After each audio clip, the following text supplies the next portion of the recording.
this is Chauncey T, and um, the final score in the New York Giants 29, Washington football team 30. Um, um, I'm still sick to my stomach what happened to this game, but um, hats off to Taylor Heineke and the Washington football team. They played an incredible football game, especially on the offense. They played incredible with Terry McLaurin and Thomas and Gibson. They played an incredible game. The defense came up when they needed to, but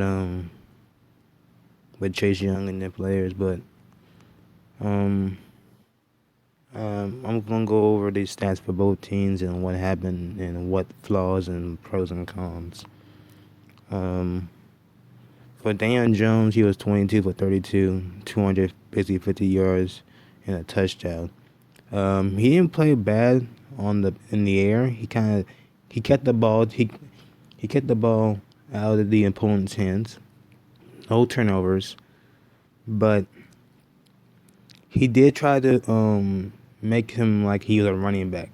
We don't need Daniel Jones to do that, but it was great that he held on the ball like he needed to in his entire season to hold on the ball because that was his main problem. He can't hold on to the ball.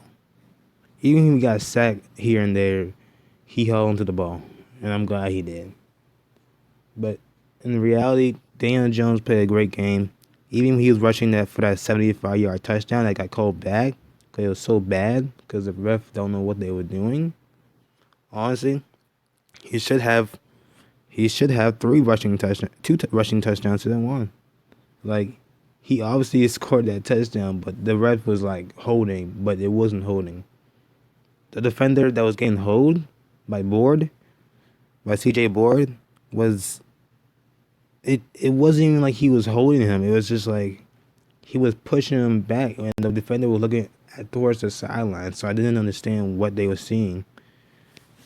And I'm not saying they messed up with the Giants. They messed up with the Washington football team as well. It was Gibson on a 3rd and 1, and third and 4, and he ran for the first time. He fell, got back up. No one touched him, and got the extra yards. But he said he was down short. I don't understand. Like sometimes these refs need to get slapped in the head or something. Like what do you not see on the replay? Like I don't understand. Like but whatever. Saquon Barkley, 13 carries for 57 yards. Exception for that 45-yard run, he was nothing. I could see that he's trying to get there. It's going to take time. I know people saying trade him, but he's not going to get traded. It's going to take time for this team, especially from an ACL injury. It takes time. Some people have that magic to go like instantly back where it was with an ACL injury, but it's going to take time. When he saw that he saw those lanes, he saw those holes. When you get him time to protect in the front, he will give you the 5 to 6 yards. But when you don't get that protection up front, you will lose 6 to 7 yards. So Saquon Barkley, it's going to take time. I think he's still the running back, but it's going to take some time. Even Devin Booker, he had an okay game. I feel like we can use Saquon and Devin Booker here and there. The receiving crew, Sterling Shepard had a great game. Darius Slay had a great game, except that one drop. That I wouldn't say cost us the game, but could have changed the outcome of the game a lot. But Sterling Shepard had a good game, 9 for 94 yards, 9 receptions for 94 yards. Darius Slay 3 receptions for 54 yards. He kind of disappeared in the first half, but reappeared in the second half. But Kenny Galladay, probably name one receiver, 3 receptions for 38 yards. He couldn't get any separation, and he was yelling at Daniel Jones. I don't disagree, but you shouldn't be yelling at Daniel Jones if you're not getting separation on one-on-ones. Like I know Daniel Jones isn't all flashy, but you shouldn't get frustrated on something that both of y'all, first off, have not got any connection with lately because Kenny Galladay was hurt in the preseason. And two, you shouldn't be yelling at him. Like, you gotta know better. Like, Kenny Galladay is not there yet with Daniel Jones. So, it's gonna take a minute. But he shouldn't be yelling at Daniel Jones. And Daniel Jones took it lightly and just kind of just went on the next play. Um, Rudolph, I honestly feel like he's a better tight end than Evan Ingram, but unless Evan Ingram comes back and becomes his rookie year, we might just keep him. Honestly, I don't know. But in reality, the offense played great. You could say the running game played good because of Daniel Jones, but um, Daniel Jones and I feel like Saquon Barkley would come back to what he was. He's not gonna be like the 1,000 yards season for rushing and passing, but he will get there. He will get there. Just trust me. The defense, James Bradbury, he had a tough game against Terry McLaurin, but that interception and within like 3 minutes on the clock, 2 minutes on the clock, was really crucial because I'm not saying he was playing bad defense, but when you're not getting pressure up front, you're playing a lot of zone defense. And he was playing a lot of separation with Terry McLaurin. So he could do an easy in and cut or in the routes towards him, and it made him look like he was bad. But in reality, James Bradbury, he played a good game, even though it didn't seem like he did. He did give Terry McLaurin a lot of yards, but in reality, James Bradbury, he played a good game, especially that INT was really crucial. I wish we capitalized it on more better, but unfortunately, throughout the whole defense, Adoree Jackson, he had an okay game. Logan Ryan, but in reality, the defense played terrible. It played so bad that and I'm not getting away with the Washington football team. Taylor Heineke made the throws. He made what was needed, but this was the defense from last year that got after the quarterback with Leonard Williams and Dexter like with Dexter Lawrence um and Julius Peppers and stuff like that. We got pressure on front. We got after the quarterback, but now we're not even getting close to the quarterback. Like, exception of those first two drives that Washington had, we did not get any type of pressure up front after Taylor Heineke. I think into that entire game until like the fourth quarter. Into the third quarter at one point, and that was it. Like, we didn't get any type of pressure at all. There was like no type. Taylor Heineke was just looking. He had all the time in the world. He was making throws like it was like he was playing the league in his fifth year. Like, it was that bad. But then again, Taylor Heineke knew what he was doing. Because honestly, if I'm gonna be for real, I honestly think Taylor Heineke could be the Washington football team's franchise quarterback. But it's only his third game. Who knows what the future will be for the Washington football team? But in reality, the defense played horrendously bad. Horrendously bad. So like for Washington, Taylor Heineke had a great game, exception that one bad pick. He played exceptionally good. We kept Gibson to not over 100 yards, but then again, Gibson was getting those like rushes here and there that kind of kept the drive going. So that's a mistake we have to stop doing.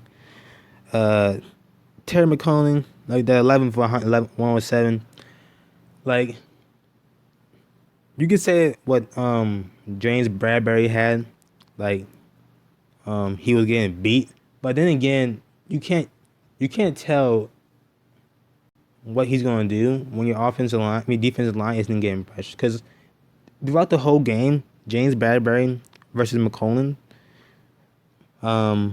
they were playing a lot of they were taking 10 yards deep against him because they wouldn't want to get one-on-one beat because they knew if that was the case, because James Bradbury is a great cornerback.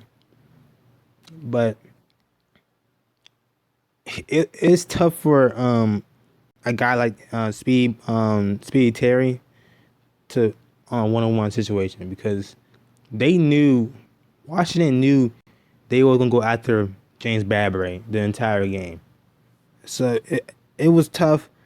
Um, you know, I wasn't saying James Bradbury had a bad game, but it was a tough outcome for him.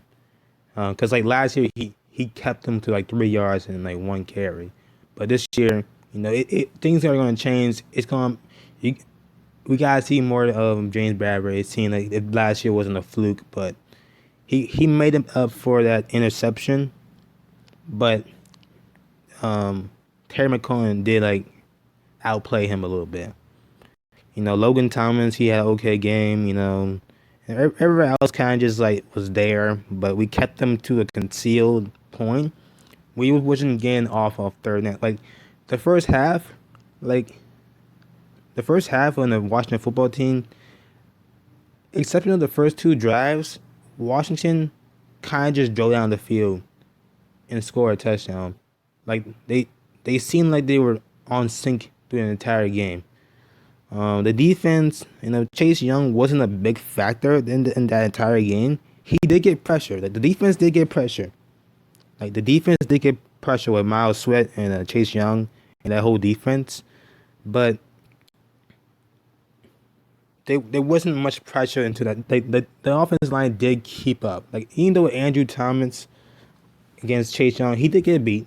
He did get beat, but he did hold up enough for Daniel Jones to throw a football pass down the field. We did lose Nick Yakes. That's an incredible loss. I honestly thought that that was a unbelievable nasty injury.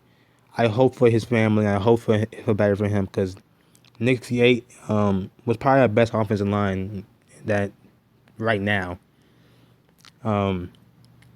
Because right now we don't need to lose any offensive line right now, but that's a crucial loss. That's a crucial loss, and I hope for the better for the guy because it's like starting 0-2 again. It's a tough hump. But in reality, the Washington football team they're secondary, their corners they held Katie Gaudet and they are slated to a concealed type of game, but they are a great defense. That's what the Washington football team is made out. A great defense. Even though they get no turnovers, they are a great defense. Um, the pros on this um uh was Daniel Jones not turning the ball over and and Gano, like he had a great day in field goals. Like Gano had a great day. Like honestly, like he was on point the entire game. So special teams and a little bit of offense was the only pros on this thing. The defense was the most con thing I ever saw. It was just that bad, and you know it that last minute field goal that hurt me. But here's the thing: there was some mistakes and there's some points off the board for the New York Giants. When Daniel Jones went for that 75 touchdown that was called back, we should have scored a touchdown there. But the play calling wasn't good, and of course we go for a field goal. That's 7 points off the board. Um, I think there was another drive. I forget what was another drive on there, but there was another drive. I think in the I'm trying to think. It was in the third quarter that we drive down the field, and there was another field goal. Um, there was another drive. We're I think um it was 20 to 17, and we was I think it was third and 5. We get an offside penalty on Nate Solder, and then the offside penalty to Andrew Thomas, and we were in field goal range. So we we can have an opportunity to extend the drive, but those penalties cost us back. And there's a lot of penalties that cost us back to like go three and out or just kick a field goal. We can't have that. Our offense can't our offense can't be doing that. Especially how lackluster the offense is sometimes and how and I'll say atrocious, but the defense is not what we expected from this year. And this is in the problem. Like when you expect your defense to be a good, the defense starts to struggle and the offense starts to click. I don't understand. I don't understand. This defense knows what they're doing, but it's they're messing up. Um, and then the fourth quarter when it was 26 20 at the I mean, not 26 20 26 to 27 when James Barry got an interception. I know that we could have did RPO with Daniel Jones and Saquon Barkley, but who knows what the outcome would have been if you know if that if because you know Daniel Jones had a great day doing the RPOs. He read Landon Collins, he read the defender and got some yards. But I feel at that time the defense um for the Washington football team probably would have figured it out. I'm not sure because I don't know what the outcome would have been if we did throw the football to get that touchdown. Because if we don't get that touchdown and we're making incomplete passes and stuff, like we still give him more time. Like, the touchdown would have been nice because it would have been 33 to 27, and they would have had to score a touchdown. I get that, but if a case like we don't spread out the field, don't run the football, don't get the completions to keep the drive up, they still probably have all three timeouts and 2 minutes, including the 2 minute warning. Like so, and that's why I was thinking like the two rushing plays were kind of bad. I can say that we should have spread the field out and kind of had like a little slant inside for a completion for like 3 or 4 yards. Ran the ball for Saquon and see if we can throw the football on 3rd and 5 or 3rd and 4, depending on what the circumstances is, and get the first down to extend the drive. So the Washington football team had to use their timeout, and then we waste the clock off. So potentially we get the scoring last man scoring field goal. But I honestly thought like that fourth down that last drive by the Giants to get the field goal, you can say that cost the game. Yes, Darius Slayton should have caught that pass for a touchdown. That could have made the game 30-23 at that time. 10 point deficit. But it he should have caught it. But that did cost us as well. But we're 0-2 now.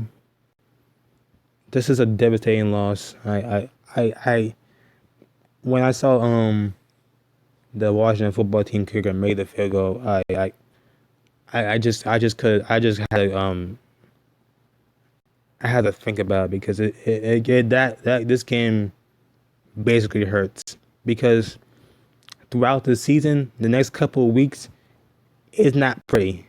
We can have a chance against the Falcons, but after that, we got opponents like the Rams, the Cowboys, the Saints, the Tampa Bay Buccaneers, the Chiefs.